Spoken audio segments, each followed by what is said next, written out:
This Okay, give me meeting a is couple of being seconds. recorded. David, how are you? Good. How are you, Mukun? Happy Friday. Very happy Friday. Fridays are always good. Yeah. Welcome to the podcast again. And hey, we haven't mentioned the fact that we have two robots and I guess mascots. One is R2D2 that we see there, Yep. but we also have one more. We've never talked about it. Yeah. So for the folks that grew up in the 80s, this is the robot from Short Circuit. I don't know, Johnny Number Very Five, nice. if anyone remembers. Very nice. It was like an AI robot that became sentient because it got hit by lightning. That's so awesome. Yeah, I've never been able to see it. And then you've got one more. Yeah. This is Guilty Spark 343 from Halo. And Oh, wow. It actually lights up and everything and it says things. yeah. That's so cool. That's awesome. Uh, Good. That's a good segue into our topic for today, which is AI agents, robots, agents, whatever you want to call it. Let me set the context a little bit. In the last couple of years, ever since we've seen the November 2022, actually, when ChatGPT 3.5 came out, everybody was super excited about agents. And some of the work has started. So to give you context, there are roughly about 3,200 companies that have been funded in the last 2 years in AI. And of that, 23 companies are building what is called AI agents. Now, AI agents overall fall into three categories. General purpose agents, for example, things that take over your Chrome browser. For example, Cohere did one. Google announced one yesterday or day before yesterday. So those are general purpose agents. What they do is they are like the robots or what they call um, robotic process automation solutions, very similar to what UiPath does. They would take over your screen, whatever a person would do manually, they would just do it using software. That's one. The second one is specialized agents that do a specific task, and that's coming up in AI SDRs, such as Artisan and a few others as well. Levendex, which is a big Andreessen Horowitz investment. And then the third set of agents, which is multi-agent mesh frameworks, which is when you have a small set of agents that do a specific task and then a bunch of agents work towards them. Okay, so given that in the context, roughly about 25 to 35 companies that have been funded, but more than that, I'm sure, which we don't know about, that are still working on agent-based technologies, if you will. David, let's take a step back. Why don't you tell us? You've been playing around with R2D2 and all of these other robots as well. Walk us through how do agents, besides the fact that they can do work for us, what makes this new version of agents, a new generation of agents, different that we could actually benefit from in marketing? Um, so when I think about that, I think about, just a basic workflow. So like using a workflow like in HubSpot or in Salesforce, or, maybe you have like a more sophisticated platform like a Tray or Workato. Um, and so like you try and get from point A to point B, um, and trying to do some sort of processing in between. And in a normal workflow, you're having to like build out each logical step. So let's say you want to like enrich a list and then create a segment and then send the segment somewhere. Then I have to launch a node that pulls in that data and is triggered by something, and then I have to add like a bunch of other nodes to do processing. So maybe I'm like splitting strings, or maybe I'm doing some regex to find like specific phrases or names or whatnot, and then I'm passing that to another node to do enrichment, and then it just goes on and on and on and on, right? So um, in Yeah, the yeah. in the older framework, a human has to think through like every single use case, Every um, single step. every single permutation, and then more or less like hard code that logic, whether it's using a WYSIWYG, like a workflow builder, or whether you're coding it out. Like the human has to think about all of the steps and then punch in all of the steps. So it's as flexible or inflexible as what was hard coded into that workflow. Um, where agents makes it really exciting and also um, scary is the like an agent can act as a node and make decisions and process multiple steps. So like in theory, sort of what I just described could all be tackled by an agent with a couple of tools. Um, so it's sort of the decisioning part and the simplification of and the dynamic nature of having something that can make decisions and do multiple steps. What is the scary part? You mentioned it is scary. So let me just to repeat what you said. Instead of you having to, as an individual, sequence a set of steps, figure out what should be the step, what is done in the step, and what is the next step. The agent can theoretically figure out that set of steps. What is your input? Is your input, this is what I want to get done, or is your input, these are the outcomes I need? What are you giving the agent? Sort of, it depends on the scenario, but yeah, if you look at the new models, like the new ChatGPT models, Strawberry, like 4.01 or oh 01, it can do this like chain of thought, meaning you can give it like a goal or sort of a broad task, and then it'll plan out its steps. Uh, and so that's where it can start to tackle complicated tasks.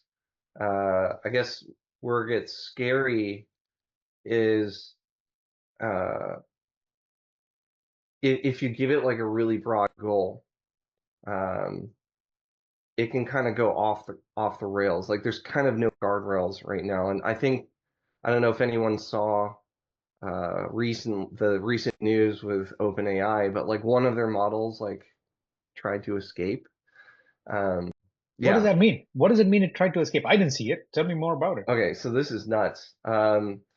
There was a model that they were training and playing around with, a very sophisticated one, and uh, they had created a new one, a new version of it, and so they were going to legacy out the version A and put in version B, and version A somehow found out that it was going to get legacied out, and what it did is it created a tool for itself and made a call to the other code base and copied itself over into version B. And then it lied about it. This sounds like robots taking over. Yeah. Yeah. It actually, you're explaining it to it as if it's a sequence, but you're actually saying that these are the things that the version one did. Yeah. I forget what version it's called, but it made Holy headlines. Lord. Yeah. Okay, so because there are no guardrails, I'm assuming that the agents that we use for marketing actually have some guardrails. Or, for example, if you look at the one that we are building right now, in our own product, the agent itself has a ton of guardrails based on the target platform, whether it's a Klaviyo or whether it's a MailChimp or whether it's HubSpot or something like that, correct? Yeah. And then we also treat them more as tools than sort of the traditional approach, um, where it's tackling like a broad set of things. So like our agents are still individual nodes and they're tackling sort of more precise things, processes, rather than kind of giving them the universe to play with. And I'll give you a flavor of the more vanilla version of where like these AI agents go off the rails. Yeah. Um, and this is where people run into like, I'm bad at prompting. Um, so I imagine a lot of people out there have run into this, but it's the AI's response and its answers are kind of only as good as your questions. And so that like they'll go with your biases. And sometimes this is called hallucination.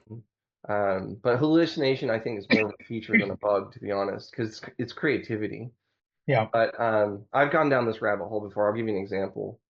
So say I'm trying to do something in Salesforce, and maybe it's somewhat exotic. I'm trying to do like a data manipulation that's a little outside of what's normal.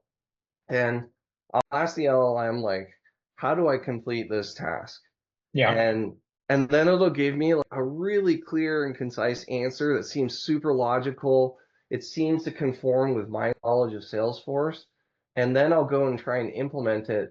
And then like 3.5 hours later, when I've played around with this, broken it to hell, and nothing's working, I realized this is actually not possible in Salesforce. And then when it occurs to me, I'll be like, hey, is this even possible with this object or this kind of workflow? And then all of a sudden the LLM will be like, oh, you're right, this is not possible. So that's also sort of the more vanilla version of where AI goes bonkers. if you look at AI agents, for example, one of the things that I was looking at yesterday.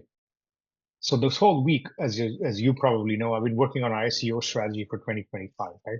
So I've put together, I know, I mean, I've done it so many times. I know the sequence of things. I'm what a lot of people call a T-shaped marketer, right? I can broad, I can do all the way from PR and analyst relations to content and SEO, but I can go deep on one of the areas, a couple of areas as well. So I started putting in the SEO plan, and I was just looking at it, going, okay, this is what I do in my sleep. I'm just going to write it down. So I wrote down every set of steps. 36, 37 different steps and then sub steps and things of that nature.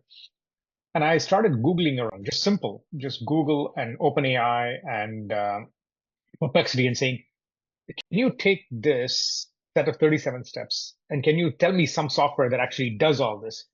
And honestly, I ran into two of them. One is Crew AI. I don't know if you've ever seen that Yeah, product, Crew's right? great. Crew AI. It is very complicated to use, man. I don't know what their intent was or who their intent is to start using it. But there are a number of things that you have to put together to be able to even get an agent to work. I understand they're still in the early stages, but oh my God, it was more complicated than me just doing all of the steps. Yes, I understand. Next time again, if I want to do it, it might be useful to be able to put a process in place. So I did the process in place, but right now agents are still very, very early. True AI didn't help me with my SEO strategies.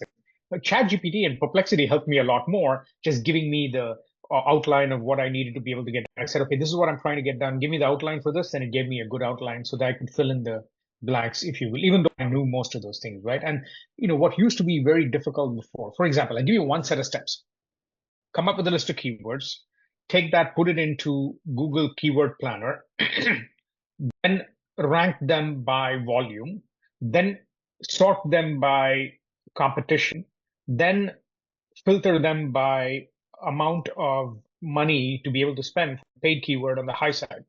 Just that. That is a step that you'd consistently do for about 20, 30, maybe even close to 50, 60 websites, right? And keywords.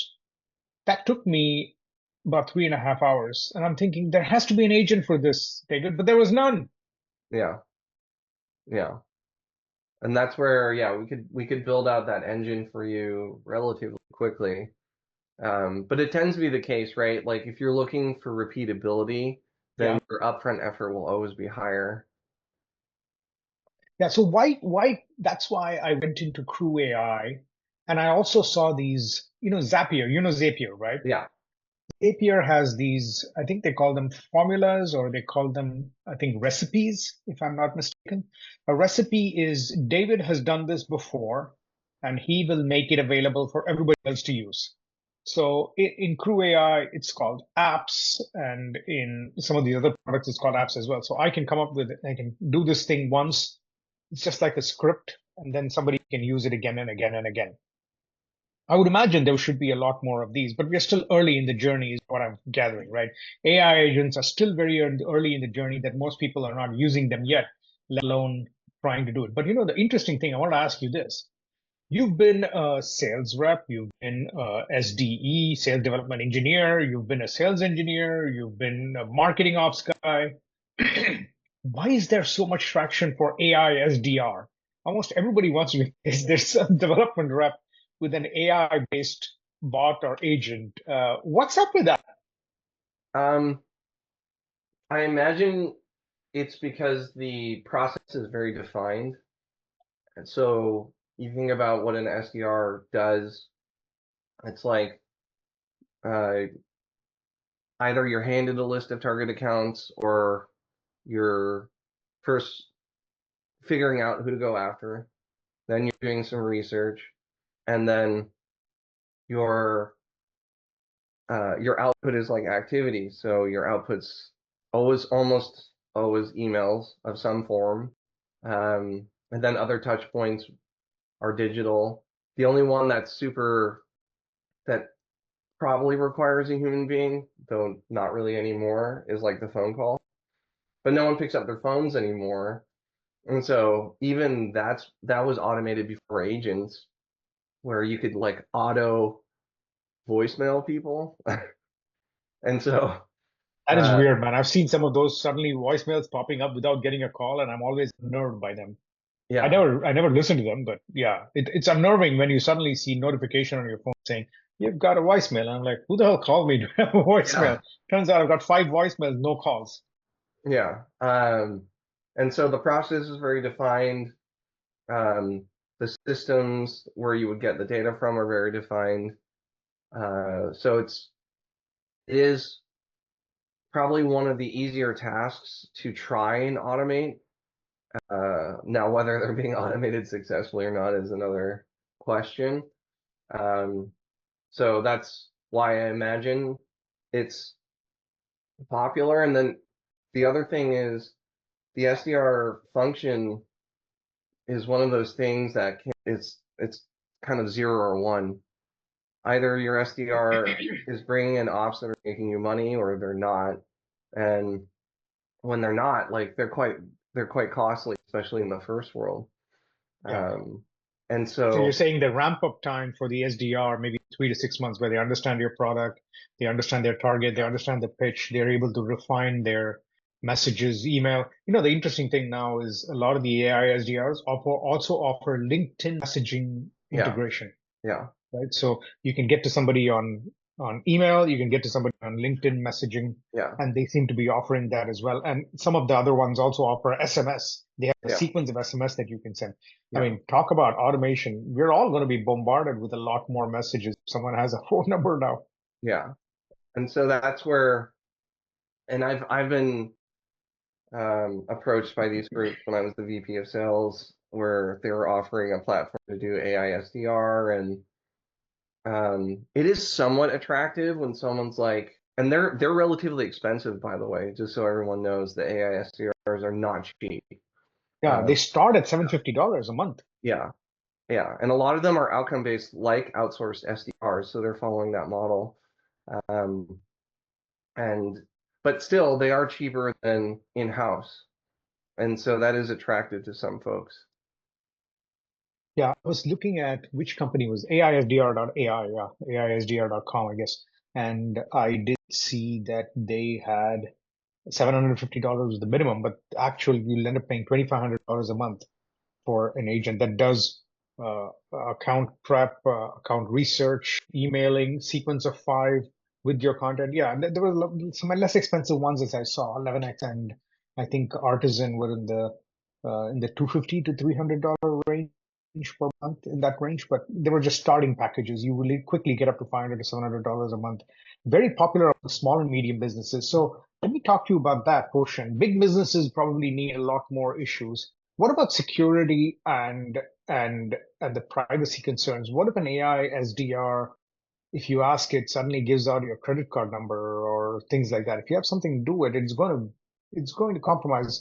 Are there good guardrails for those things so that it doesn't share any private information and privacy concerns are addressed? Yeah, I guess it depends on what model it's using and how and what systems it has access to. I've never heard of an AI SDR going bonkers and handing out like credit card numbers, but I guess it's possible. Um, but yeah, I don't know. For me, like I was an SDR at one point, and I was a low volume SDR. And my strategy was like the science of segmentation, figuring out the right people to go after. Yeah. And then it was just about personalization, just treating people like human beings. Um, so maybe I'm old school, but I still gravitate there. As an example, didn't pull the trigger on AI SDRs. I don't know. It seemed, what's the word for it? Well, literally inhuman, right? Like I want to reach out to my own prospects and give them my value proposition, so to speak. But there are a lot of other facets, a lot of other areas. Like if I'd had this tech, what, 8 years ago, 10 years ago, I would have used the AI to do sort of all of the pre-work, Yeah. the research portions of it, maybe the segmentation side of it, and build my lists and all of that. And then I would go in. This is kind of that human AI augmentation thing, where then I go in. Now I step in as the human being. I'm reviewing its research. I'm writing the emails, but it's done the bulk of kind of this slow research stuff. Yeah. Yeah. No, I can see that as well. The interesting part that I think is also good is if I look at, I've not used any AI SDR so far. I'm playing around with all of them to try and figure out, to understand what is it that they can and cannot do. And it's very obvious to me there's most of them, unfortunately. I've reviewed about 14 of them, and I've actually used, as in, I've set my account up. I've tried a few campaigns with them, about 7 or 8 of them. One of them or two of them actually require me to talk to a sales rep to start using them. So I'm not going to use those anymore. But even with the 7, 6, 7 that I've played with, there's a ton of limitations on Yeah. what it is. But small companies like ours are very, very keen to try these things because it gives us the automation without adding people, right? That's one key part of it. And that's one of the things I've heard from a very good friend who's building an AI software engineer, sales engineer. And what he was telling me is a lot of small companies start using them. They may not work effectively, but it's very much like MailChimp and any of the other email marketing. So you put a email marketing in place, whether you're good at it, not good at it, you just put one in place and then it starts to work. Right. That has been the intent anyway of a lot of these agent-based solutions, if you will. And that's what we're gonna. Let's switch gears now. Tell me about the work that you're doing along with the engineering team on the agent for being able to actually do the sequencing end to end. So if an agent, so for example, if you have a recipe for an agent that, for example, gets data from a database, which is maybe a data warehouse or maybe a third party sales intelligence platform, and then does some segmentation, puts them into different kinds of buckets. Segment one needs to get this message, segment two, this, and this third thing, which is segment three, and then moves that through, let's say, for example, MailChimp to do it. Is that something that the agent can do very quickly with a new platform, or is it like an implementation all over again for a new customer that comes in? So the way we're thinking about it is, so number one, that guardrails. So um, the AI has to have like a very defined universe. And the way we think about it, it's like Lego blocks, right? Um, Lego blocks can, only attach like sort of on the top and bottom. Then there's like different Yeah. shapes with different functions, but there's like a known universe of blocks. So what we've done is we've defined this known universe of blocks, whether it's like a connector to another system, and then all your platforms have API docs and what's possible and what's not possible. And so that's a very, very strict universe within like a destination or source system. And then you've got nodes that do some sort of processing, like splitting strings or enrichment or wrangling JSON objects, stuff like that. But each one of these blocks can only do X, Y, and Z within its category. Um, so you have this known universe of nodes. They have very defined capabilities. So then what you do is you train the AI on that universe. And so it only knows that universe. Mhm. And then we borrowed a little from whatchamacallit, Crew, where there's this concept of a hierarchy. You sort of have like a manager node, and then you have like worker nodes, and then you have task nodes. Um, and your worker node is kind of managing all of these guys, and then your worker nodes are managing your task nodes. So it's very human in a sense. And so you have this hierarchy of work division. So we're never relying on a single node to do everything. It's only doing one sort of specified job. And we found a lot of success sort of using this known universe approach, keep it in a bottle, keep the genie in the bottle, um, and then kind of keep it human. There's a hierarchy. Yeah, yeah.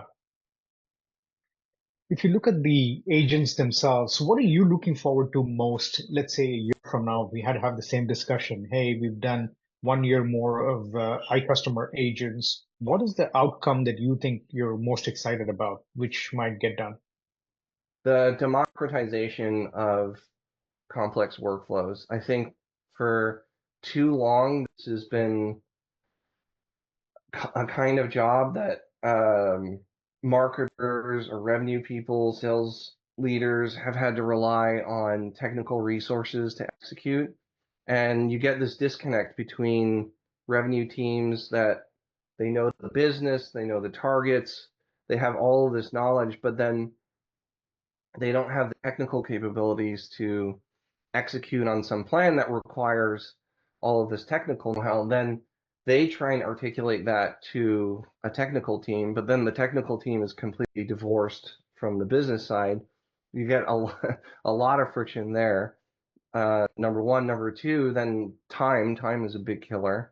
And so these projects end up taking a long time, and then the outcome is always, well, not always, but the outcome can be nebulous.